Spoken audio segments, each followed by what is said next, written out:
vamos falar de um dos melhores contadores de história do mundo, que resolveu dedicar o seu novo livro a uma sociedade secreta rodeada de mistérios. O repórter Jorge Pontual conversou com o escritor Dan Brown para entender como a maçonaria, que para muitos tem ligação até com o satanismo, atraiu uma lista tão grande de líderes históricos, inclusive aqui no Brasil.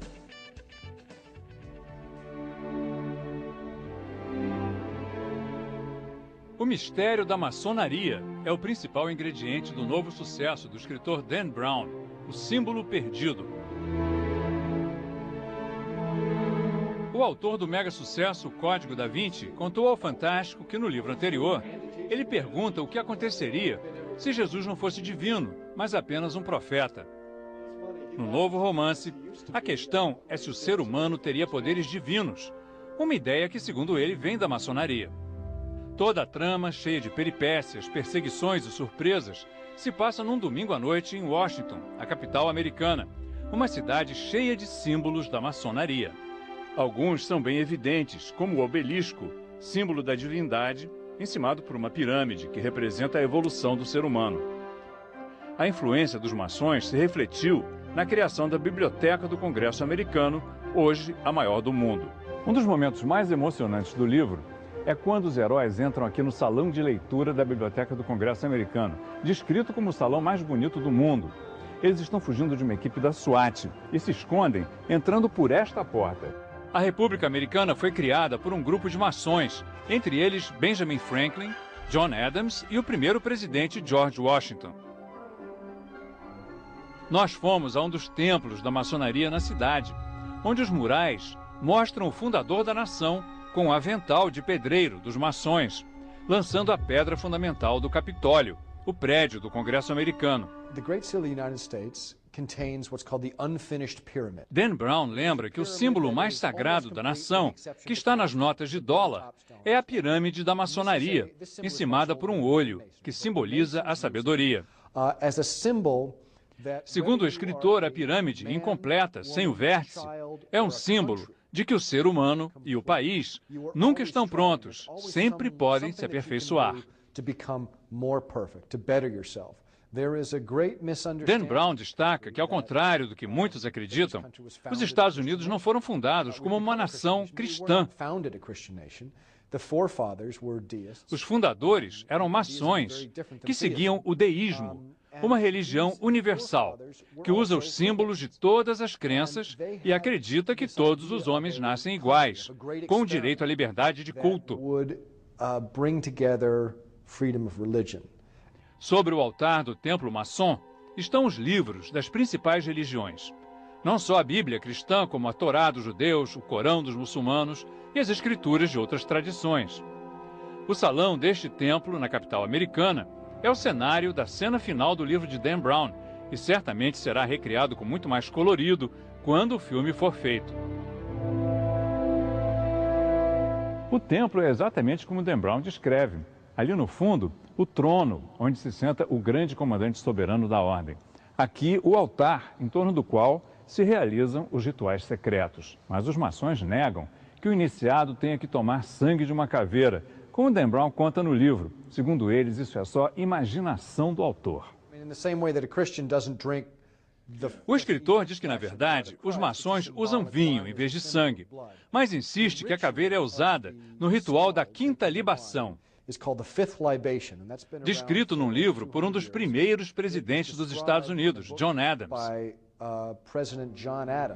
O templo é a sede do rito escocês da maçonaria, uma corrente fundada nos Estados Unidos, a qual pertenceram 15 presidentes americanos.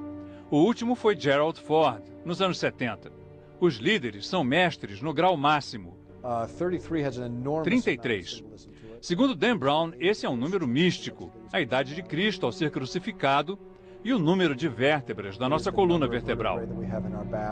Muitos, em especial os fundamentalistas cristãos, atacam a maçonaria como um culto satânico.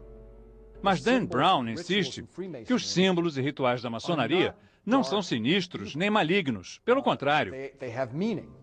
Significam tolerância religiosa e espiritualidade universal. Para Dan Brown, o importante é que as pessoas procurem entender os símbolos e as crenças dos outros e tenham menos preconceitos.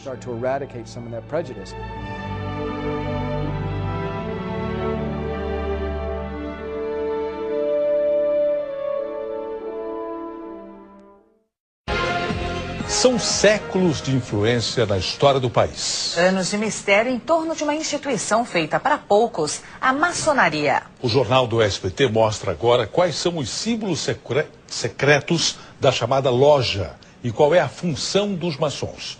A reportagem é de Léo Santana. A antiga construção no centro do Rio de Janeiro impressiona pelos detalhes. Logo na entrada do Palácio Maçônico, o mais antigo do Brasil. Imagens que representam a fé, a esperança e a caridade. Além de dezenas de outros símbolos que estes jovens aprendizes procuram entender. O intuito real é isso, é buscar o conhecimento, é buscar melhorar. O único caminho para eles foi se converter à maçonaria, uma sociedade criada há quase 300 anos na Inglaterra, que só aceita novos integrantes indicados por quem já frequenta uma das chamadas lojas. Ambientes como este, que lembram uma igreja, sempre com estrelas no teto, altar e uma Bíblia. Mas é um espaço aberto a todas as religiões. Elias é católico e Luiz, judeu. Ponto em comum, os dois acreditam na existência de Deus. O espiritismo, o candomblecismo, qualquer religião aqui nós aceitamos de bom grado. A gente tem de tudo que é religião, mas tem que acreditar num Supremo que é Deus. As roupas se repetem, ternos pretos. As reuniões são fechadas. Não é permitida a presença de estranhos nem de mulheres. Eles dizem que influenciaram a princesa Isabel a assinar a abolição da escravatura com esta pena de ouro, a Dom Pedro I a declarar a independência e que Marechal Deodoro teria feito a primeira reunião da República nesta mesa. Essa sociedade secreta se confunde com a história brasileira, mas perdeu força política a partir da década de 30. Mesmo assim, hoje existem mais de 300 mil maçons no país. E eles garantem que ainda têm poder para decidir o futuro da nação.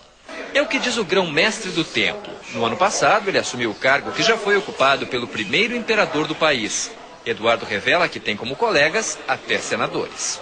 Quando um irmão que tem o poder de decisão toma uma decisão, ele é influenciado, na verdade, por uma decisão de toda a sociedade. Este historiador tem outra interpretação para os mistérios da maçonaria. Tudo desvendado neste livro. Ela não é mais, na verdade nunca foi, uma entidade superpoderosa com poderes secretos que decide os destinos da humanidade. Isso é uma lenda criada pelos inimigos da maçonaria e incorporada pelos próprios maçons como maneira de se supervalorizarem. Lendas ou não, vão permanecer guardadas as 7 chaves. A ordem ela não pode abrir o seu conhecimento, senão ela deixaria de ser uma ordem iniciática, ela passaria a ser uma ordem comum.